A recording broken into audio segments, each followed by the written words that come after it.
Arizona Territory, 1872. Clara Whitmore kneaded the dough with her knuckles until her shoulders ached, the late afternoon sun slanting through the kitchen window and warming the small wooden table where she worked. Dust motes danced in the golden beams, and outside, the vast landscape of the Arizona Territory stretched toward the distant mountains, a horizon that once promised so much, now a boundary to her solitude. 2 years a widow. 2 years of suspicious glances from the townsfolk of Red Hollow. 2 years of battling the unyielding earth, coaxing crops from soil that seemed determined to yield nothing but disappointment. "You can do this," she whispered to herself, pressing her palms harder into the dough, as if she could transfer her determination into the simple bread that would sustain her for the coming days. The house creaked and settled around her, too quiet without Henry's deep voice or heavy footsteps. At 26, Clara had already lived 2 lives. One as the eager bride who had followed her husband west with dreams of a fresh start, and now this one, the widow who refused to return east in defeat, despite her father's stern letters urging her to come to her senses. Her weathered hands, once soft and pale, now told the story of her stubbornness, of her refusal to abandon the only thing left of the dream she had shared with Henry. The farm wasn't much. 40 acres, a modest cabin, a barn that needed patching, and a stubbornness that matched Clara's own. The land was situated just far enough from town to make her an outsider, yet close enough that she couldn't escape the judgment that followed her each time she went to sell her eggs or pick up supplies. Clara shaped the dough into a round loaf and slid it into the cast-iron stove. She wiped her flour-dusted hands on her apron and moved to the window, watching as the sun began its descent behind the rugged mountains. The approaching night brought with it a strange comfort. Darkness meant no one watching, no one judging the woman who dared to live alone, who turned down Reverend Parker's charitable suggestion that she marry again, preferably to Jerome Blackwood, the town's most prosperous merchant and most recent widower. A distant whinny from the barn caught her attention. Rebel, her chestnut mare, was restless. Clara frowned. The horse was usually calm this time of evening. "Just coyotes, probably," she murmured, though her hand instinctively reached for the rifle that hung above the door. Henry's rifle, though she'd become a better shot than he ever was. Life on the frontier had demanded it. Clara lit the oil lamp as dusk crept across the land. She checked the bread, its crust beginning to brown, the smell filling the small cabin with warmth. Another sound from the barn, not Rebel this time, but something else, something that raised the fine hairs on the back of her neck. She removed the rifle from its hooks with practiced ease and loaded it. The weight of it was familiar now, an extension of herself. Clara set the lamp on the porch post and moved cautiously toward the barn, her boots crunching softly on the hard-packed earth.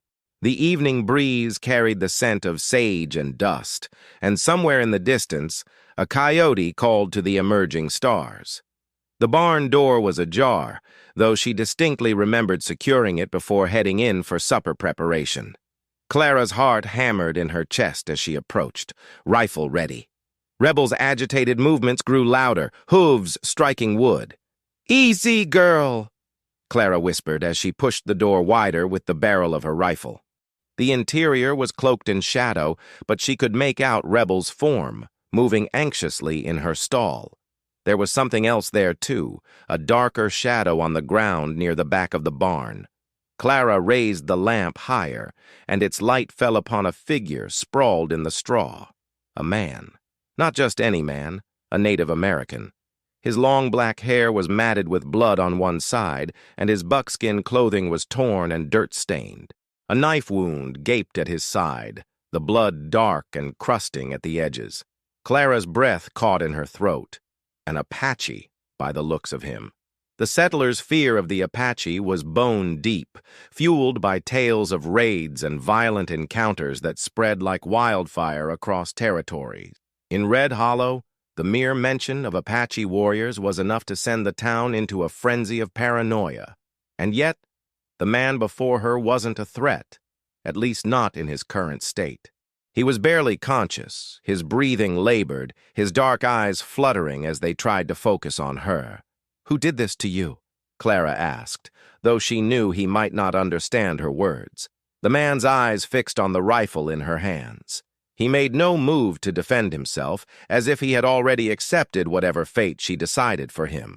That look, the resignation in those pain-filled eyes, stirred something in Clara that she thought had died with Henry. Compassion, perhaps. Or maybe just the simple recognition of another human being suffering. She should alert the sheriff. That would be the proper thing to do. Sheriff Daniels would bring his men and they would— What? Drag this wounded man to a cell to die? Or worse, finish what someone else had started? Clara knew the stories. She knew what happened to Native Americans who found themselves at the mercy of frontier justice. The man's lips moved, forming words she couldn't understand. His hand reached weakly toward her, not in threat, but in a gesture that seemed to be asking for something. Mercy, perhaps, or merely acknowledgement of his humanity. "I can't help you," Clara said, her voice barely above a whisper. "If anyone in town finds out I've harbored an Apache, the consequences would be swift and harsh. At best, she'd be ostracized completely. At worst, well, there had been a hanging 2 counties over last spring when a settler woman had been found giving shelter to a hostile. The wounded man's eyes closed, his hand falling limply to his side. For a moment, Clara thought he might have died, but then she saw the shallow rise and fall of his chest.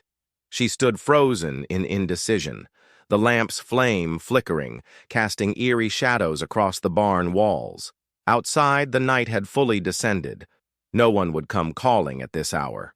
No one would know if she— Clara set down the rifle and knelt beside the wounded Apache, her medical instincts, honed by necessity in a land where doctors were scarce, taking over. The wound was deep but clean. Not a bullet, but a blade. Someone had tried to kill this man and left him for dead. "I must be losing my mind," she muttered as she tore a strip from her petticoat to use as a temporary bandage. "Hold on. I'll be back." She hurried to the house, gathering supplies. Clean cloths, her sewing kit, a bottle of whiskey that Henry had left behind, herbs she had dried for medicinal use. Her mind raced with the enormity of what she was doing. If she was caught? But something stronger than fear drove her back to the barn. Perhaps it was defiance against a town that had never fully accepted her. Perhaps it was the loneliness that had settled into her bones over the past 2 years.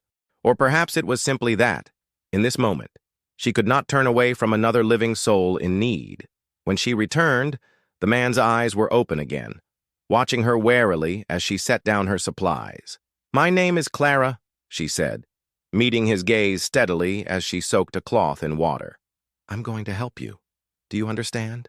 He gave a barely perceptible nod, his eyes never leaving hers.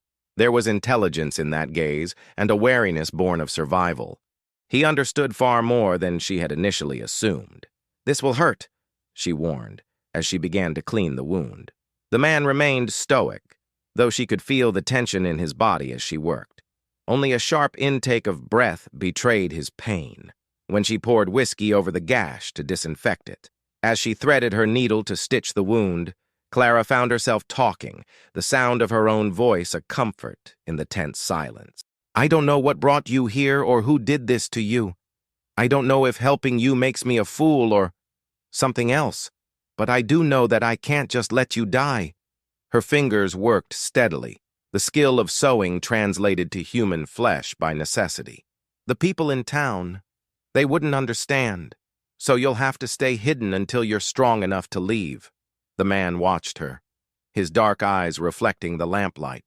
When she finished the stitches and began binding the wound with clean cloth, he spoke. A single word in English, his voice rough with pain but clear with intent. "Tyan." Clara paused, her hand still on the bandage. "Is that your name? Tyan?" He nodded once, then spoke again in his native tongue. Words she couldn't comprehend, but whose meaning she sensed. Gratitude, perhaps, or a promise. "You can stay in the loft," she said, nodding toward the wooden platform above the horse stalls. It's not much, but it's dry and out of sight. She hesitated, then added, I'll bring food when I can, but you mustn't make a sound. No one can know you're here. Tayen's gaze held hers for a long moment, an unspoken understanding passing between them. Then he closed his eyes, exhaustion finally claiming him. Clara sat back on her heels, the full weight of her decision settling upon her shoulders. Tomorrow she would ride into town as usual, smile at the same people who whispered behind her back, and carry a secret that could destroy what little life she had managed to build here. In the stillness of the barn, with only the soft sounds of Rebel's breathing and the wounded man's shallow exhalations, Clara felt something shift inside her, a quiet defiance taking root, a decision made not just for the stranger's life, but for her own. The bread would be burnt by now, she realized. But somehow, that seemed the least of her worries as the night stretched before her, full of uncertainty and a strange, unexpected sense of purpose. Dawn broke over the Arizona territory, in watercolor strokes of amber and rose, finding Clara already awake. She had slept fitfully, her dreams haunted by the wounded man in her barn and the consequences of her decision. Twice during the night, she had crept out to check on him, finding Tayen feverish but alive, his breathing steadier than before. Now, as the first light spilled across her small bedroom, Clara dressed quickly. She tied her chestnut hair into a practical bun, her fingers working from muscle memory while her mind raced ahead to the day's challenges. The trip to town couldn't be postponed. She needed supplies, and a sudden absence would only invite unwelcome questions. In the kitchen, she prepared a simple breakfast and wrapped a portion in a clean cloth. The burnt bread from the night before had been a casualty of her encounter with Tayen. She'd have to be more careful not to arouse suspicion with such carelessness. The barn was quiet when she entered, the golden morning light filtering through cracks in the wooden walls. Rebel nickered softly in greeting, but there was no sound from the loft above. For a moment, Clara wondered if the events of the previous night had been some strange dream, until she climbed the ladder and found Tayen watching her, his dark eyes alert despite the pallor of his skin. "Good morning," she said softly, setting down the food beside him. "How are you feeling?" Tayen's gaze moved to the bandage at his side, then back to her face. "Better," he replied, his voice accented but clear. The single word surprised her. She hadn't expected him to speak English so well. "You understand me," Clara said, relief evident in her tone. Tayen nodded. "I learned at the mission, before I returned to my people." Clara sat back on her heels, studying him with new interest. There was a complexity to this man she hadn't anticipated, a life and history beyond the simple narrative of Apache warrior that the townsfolk would assign him. "I need to go into town today," she explained, gesturing toward the food. "Eat if you can. There's water in the jug. Stay hidden, no one comes here, but if someone does—" "I will be silent," Tayen assured her, his expression solemn. "Why do you help me?" The question caught Clara off guard. Why indeed? She had risked everything for a stranger, an Apache no less, someone the people of Red Hollow would consider an enemy without hesitation. "I don't know," she answered honestly. Perhaps because no one else would. Tayen held her gaze for a long moment, then inclined his head in a gesture that seemed both acknowledgement and respect. "My life is yours now," he said simply. Clara shook her head, uncomfortable with the weight of those words. "Your life is your own. When you're healed, you'll return to your people." She descended the ladder before he could respond, unwilling to dwell on the peculiar connection forming between them. Whatever this was, this unexpected alliance, it was temporary. It had to be. Red Hollow was bustling with its usual morning activities when Clara arrived. She guided Rebel down the dusty main street, nodding politely to those who acknowledged her, ignoring the whispers that followed in her wake. 2 years had not been enough to dull the town's interest in the widow who refused to remarry or return east. She tied Rebel at the hitching post outside Blackwood's general store, steeling herself for the interaction to come. Jerome Blackwood had been increasingly persistent in his attentions since his wife's passing 8 months ago, and Clara had no illusions about his interest in her small farm adjoining his larger property. The bell above the door jingled as she entered. The store smelled of coffee, leather, and tobacco, a scent that had once been pleasant but now made her tense with anticipation. "Mrs. Whitmore?" Jerome Blackwood's voice boomed from behind the counter. He was a barrel-chested man in his 40s, his prosperity evident in the quality of his clothing and the gold watch chain that stretched across his vest. "What a pleasure to see you this fine morning, Mr. Blackwood," Clara acknowledged with a nod, handing him her short list of supplies. "Just the essentials today." Blackwood took the list, his fingers brushing against hers deliberately. "You know, a woman alone shouldn't have to worry about such things. A woman should be cared for, protected." Clara withdrew her hand, keeping her expression neutral. "I manage well enough on my own, thank you." "Do you?" His eyebrow arched as he began gathering her items. "Word is, your south field barely yielded half what it should have last season, and that roof of yours won't make it through another winter without proper attention." The accuracy of his assessment stung. Clara had indeed struggled with the crop yield, and the roof leaked in 3 places during the last rainstorm, but she'd die before admitting as much to Jerome Blackwood. "My affairs are my own concern, Mr. Blackwood," she replied evenly. He chuckled, a sound devoid of humor. "For now, perhaps." He placed a bag of sugar on the counter with unnecessary force. "But a woman alone has few options on the frontier, Mrs. Whitmore.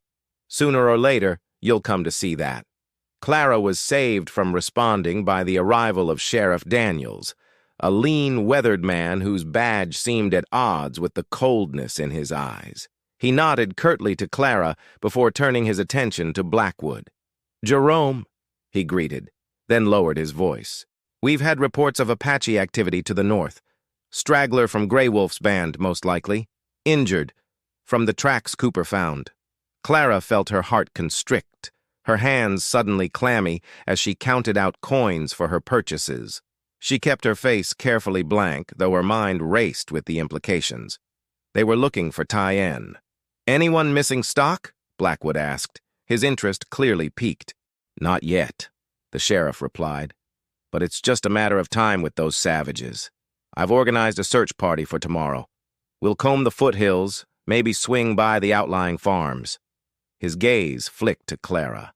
"Including yours, Mrs. Whitmore. For your protection, of course." "That's very considerate," Clara managed, gathering her supplies.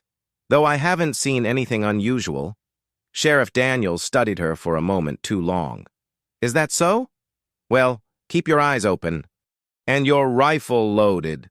"I always do," she replied, moving toward the door. "Good day, gentlemen." Outside, Clara loaded her supplies into Rebel saddlebags with shaking hands. The search party would come tomorrow, to her farm, her barn, where a wounded Apache warrior lay hidden, the very man they were hunting. "Mrs. Whitmore." The voice made her stiffen. She turned to find Reverend Parker approaching, his perpetual expression of concern firmly in place. The Reverend had appointed himself Clara's spiritual guardian after Henry's death, though his counsel invariably led to the same conclusion. A widow's place was either in a new marriage or back with her family. "Reverend," she acknowledged, trying to hide her impatience. "I've been meaning to speak with you," he said, lowering his voice. "There's talk in town about your situation. People worry about a woman alone so far from town, especially with Indian troubles brewing." "I appreciate the concern," Clara said, securing the last of her supplies. "But as I've told you before, I'm quite capable." "It's not just about capability, my dear," Reverend Parker interrupted, his tone gentle but unyielding. "It's about propriety, about your place in God's natural order." Clara bit back the retort that sprang to her lips. "I must be going, Reverend. The chickens won't feed themselves." She mounted Rebel, eager to escape the Reverend's judgmental gaze and the town's suffocating expectations. As she rode toward home, her mind churned with the morning's revelations. The search party would arrive tomorrow. looking for the very man she was harboring. She needed a plan, a way to keep Tyann hidden, or, better yet, to get him safely away from her farm. But where could he go in his condition? And why did the thought of him leaving fill her with such unexpected dread? Clara approached her farm cautiously, scanning the surroundings for any sign of unexpected visitors. Finding nothing amiss, she hurried to unload her supplies before heading to the barn. She needed to warn Tyann about the search party. She found him sitting up in the loft, his back against the wall, his eyes immediately finding hers as she climbed the ladder. His color was better, she noted with relief. "They're looking for you," she said without preamble. "There will be a search party here tomorrow." Tyann's expression remained impassive, but she saw the subtle tensing of his shoulders. "I will go," he stated simply. "You can't," Clara protested. "Your wound." "Will heal or will not," he interrupted. "I cannot bring danger to you." Clara sank down beside him, suddenly weary. "You wouldn't make it a mile in your condition. And if they catch you—" She didn't finish the sentence. She didn't need to. They sat in silence for a moment, the gravity of their situation hanging heavy between them. Through the cracks in the barn walls, Clara could see the vast, unforgiving landscape, beautiful and deadly in equal measure, just like the choices before her. "There is another way," Tyann said finally, his voice low. When Clara looked at him questioningly, he continued, "The root cellar. They will not search there if you are clever." Clara considered this. The root cellar was accessed through a trap door in her kitchen floor, used for storing preserves and vegetables. It was small and dark, but it might work, if she could distract the search party effectively. "That could work," she acknowledged. "But we'd need to move you to the house after dark, and you'd have to stay absolutely silent during the search." Tyann nodded once, decisively. "I can do this." Clara studied him, this stranger whose life had become inexplicably entwined with hers. There was a quiet strength to him that reminded her of the mountains in the distance, weathered but unbroken. "Why were you on my land?" she asked suddenly. "What happened to you?" Tyann's gaze grew distant, looking beyond the barn walls to some painful memory. "I was returning from a peace talk. Men ambushed me, white men who did not want peace." His hand moved unconsciously to his wounded side. "They thought I was dead when they left me." "Who were they?" Clara pressed. "Men from town?" Tyann's eyes met hers, and something in them made her blood run cold. "Yes, men with badges, men with power. The sheriff. It had to be." Clara's mind raced with the implications. If Sheriff Daniels had tried to kill Tyann, then the search tomorrow wasn't just about finding a stray Apache, it was about finishing what he had started. And if she was caught harboring Tyann, "We'll need to be careful," she said finally. "Very careful." As the day stretched toward evening, Clara went about her chores with mechanical precision, her mind occupied with plans and contingencies. Tomorrow would bring danger to her doorstep. But for the first time since Henry's death, she wasn't facing that danger alone. The thought should have frightened her. Instead, she found herself returning to the barn more often than necessary, drawn by something she couldn't quite name, something that felt dangerously close to hope. Night descended on Clara's farm like a velvet cloak, bringing with it the chorus of cicadas and the distant howl of coyotes. Under the cover of darkness, Clara helped Tyann make the perilous journey from the barn to the house, his arm draped across her shoulders, his breath warm against her neck as he leaned on her for support. "Just a little further," she whispered, feeling his body tense with each step. The wound had reopened slightly during their slow progress, a dark stain spreading on the bandage she had applied earlier. Inside the cabin, the lamplight cast long shadows as Clara pulled back the braided rug that covered the trap door to the root cellar. The hinges creaked in protest as she lifted it, revealing a narrow ladder descending into darkness. "It's not much," she apologized, "but it should keep you hidden." Tyann studied the small space below, then met her eyes. "I have hidden in smaller places to stay alive," he said simply. Clara helped him descend, wincing in sympathy as his injured side pressed against the ladder. She followed him down with a lamp, blankets, and a canteen of water, arranging them to create as much comfort as possible among the shelves of preserved fruits and vegetables. "I'll check on you when I can," she promised. "But when they come, I will be as the shadow," Tyann assured her, his voice low and steady. No sound. Clara nodded, suddenly reluctant to leave him in this dark, cramped space. There was something about his presence that made her feel both unsettled and secure, a contradiction she couldn't explain. "Why do you risk so much?" Tyann asked, as she turned to go, the question stopping her at the foot of the ladder. Clara looked back at him, this stranger who had upended her carefully constructed isolation. "I don't know," she admitted. "Perhaps because—" She hesitated, searching for words that wouldn't come. Tyann's expression softened almost imperceptibly. Sometimes the heart knows what the mind cannot say. A flush of warmth spread across Clara's cheeks, unexpected and bewildering. "Rest now," she said, retreating up the ladder. "Tomorrow will test us both." The search party arrived just after midday, a procession of dust and determined men on horseback. Clara watched their approach from her porch, her heart hammering against her ribs despite her outwardly calm demeanor. Sheriff Daniels led the group, flanked by Jerome Blackwood and 5 other men she recognized from town. "Mrs. Whitmore?" the sheriff called as they dismounted. "Appreciate your cooperation in this matter." Clara nodded stiffly. "What exactly are you searching for, Sheriff?" "Apache renegade," Daniels replied, his hand resting casually on his holster. "Dangerous one. Been tracking him since he attacked some travelers north of here." The lie slid easily from his lips, and Clara felt a cold anger settle in her stomach. Beneath her feet, separated by wooden floorboards and a trap door, Tyann listened to the man who had tried to murder him. "You're welcome to look around," Clara said evenly, "though I haven't seen anyone." The men spread out across her property. Jerome Blackwood lingered near her, his smile sharp with suspicion. "Quite a responsibility, maintaining this place alone," he remarked, his gaze traveling over the farm with proprietary interest. "Henry would have wanted you to be taken care of, Clara." "Henry wanted me to be happy," she countered. "I am," Blackwood chuckled. "Are you? Truly?" His voice lowered. "This territory is changing. Apache raids to the north, new copper mines bringing rough men to the area. A woman needs protection." Clara met his gaze unflinchingly. "I have Henry's rifle." "That's protection enough." Blackwood's expression hardened. "Stubbornness isn't a virtue, Clara. It's a luxury you can't afford." Before she could respond, Sheriff Daniels emerged from the barn, his expression thunderous. "Nothing in the outbuildings," he announced.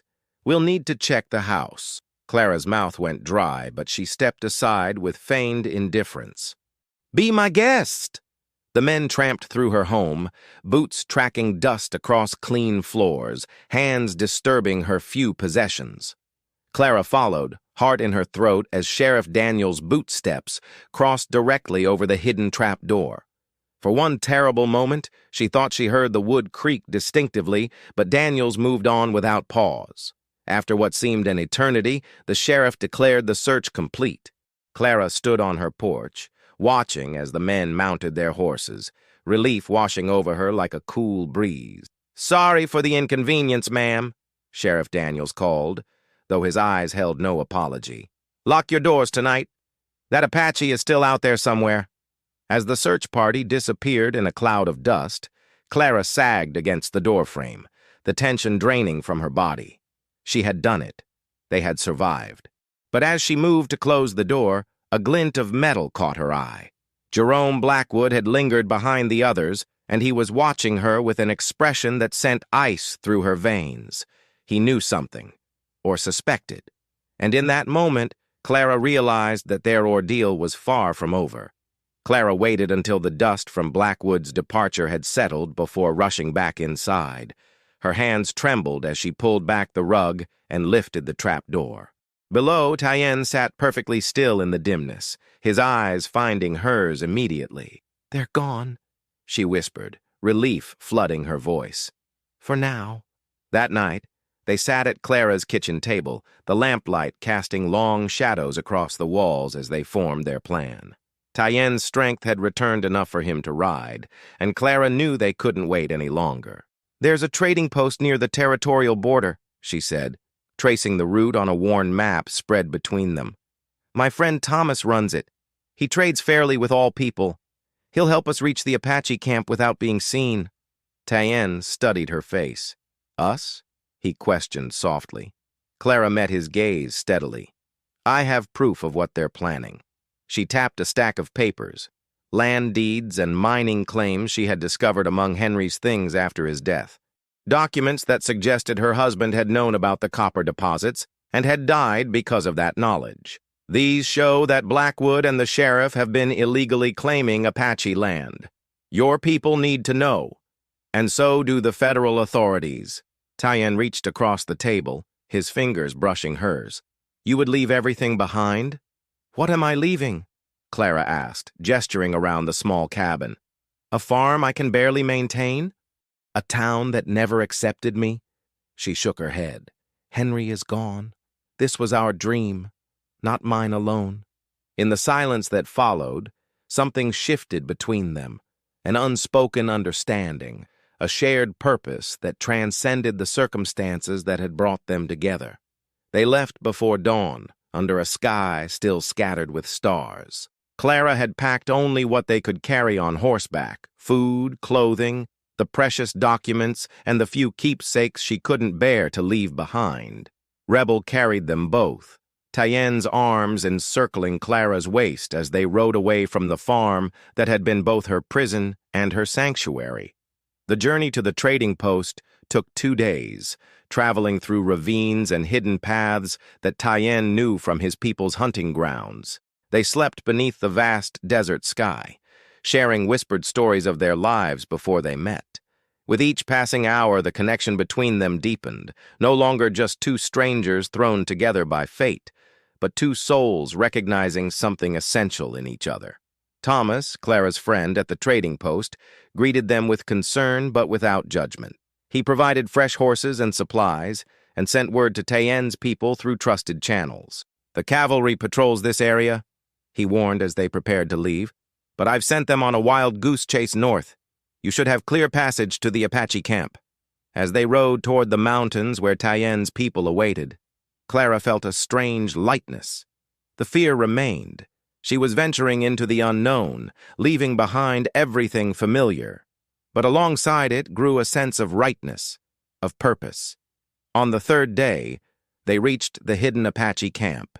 Clara had expected hostility, but found instead a cautious welcome, guided by the respect Tyenn commanded among his people. Grey Wolf, the tribe's leader and Tyenn's uncle, examined the documents Clara brought, his weathered face grave as he recognized their significance. "These will help us fight them with their own laws," he said through Tyenn's translation. "You have given us a weapon stronger than arrows." That night, around the campfire, Clara watched as Tyenn spoke with his people. His gestures animated, his voice carrying the authority of one who had walked in 2 worlds. He was different here, more confident, unburdened by the weight of being an outsider. Yet his eyes kept finding hers across the flames, as if to ensure she hadn't disappeared. Later, when the camp had quieted, they stood together at the edge of the settlement, looking out over the vast landscape silvered by moonlight. "What will you do now?" Tyenn asked softly. "I don't know," Clara admitted. "But for the first time since Henry died, I feel free." Tyenn turned to her, his expression solemn in the moonlight. "My people have a saying, that souls find each other across lifetimes guided by the stars." His hand reached for hers, fingers intertwining. "Perhaps it was not chance that brought you to your barn that night." Clara looked up at him, this man who had entered her life like a storm and changed its course forever. "Perhaps not," she whispered. As dawn broke over the mountains, painting the sky in hues of amber and rose, Clara stood with Tyenn before Grey Wolf and the tribal elders. Together, they would journey to the territorial capital with the documents, fighting for justice not just for the Apache, but for all who had suffered under the corruption of men like Sheriff Daniels and Jerome Blackwood. The path ahead was uncertain, filled with challenges she could scarcely imagine. But as Tyen's hand found hers, strong and steady, Clara knew that whatever came next, she would no longer face it alone. In this harsh, beautiful land where she had once been a stranger, she had found not just purpose, but a love that defied boundaries and expectations. A love born of courage, respect, and the quiet recognition of one soul by another. And for the first time in years, Clara Whitmore looked toward the horizon, not with resignation, but with hope. Thank you for watching this story. We hope it resonated deeply with you. If you enjoyed it, we warmly invite you to subscribe, like, comment, and share with others. Your support, from the bottom of our hearts, keeps us inspired to create more stories full of love, redemption, and unexpected turns. At the end of this video, another story from our channel will appear. Click it and be surprised by more powerful and emotional storytelling.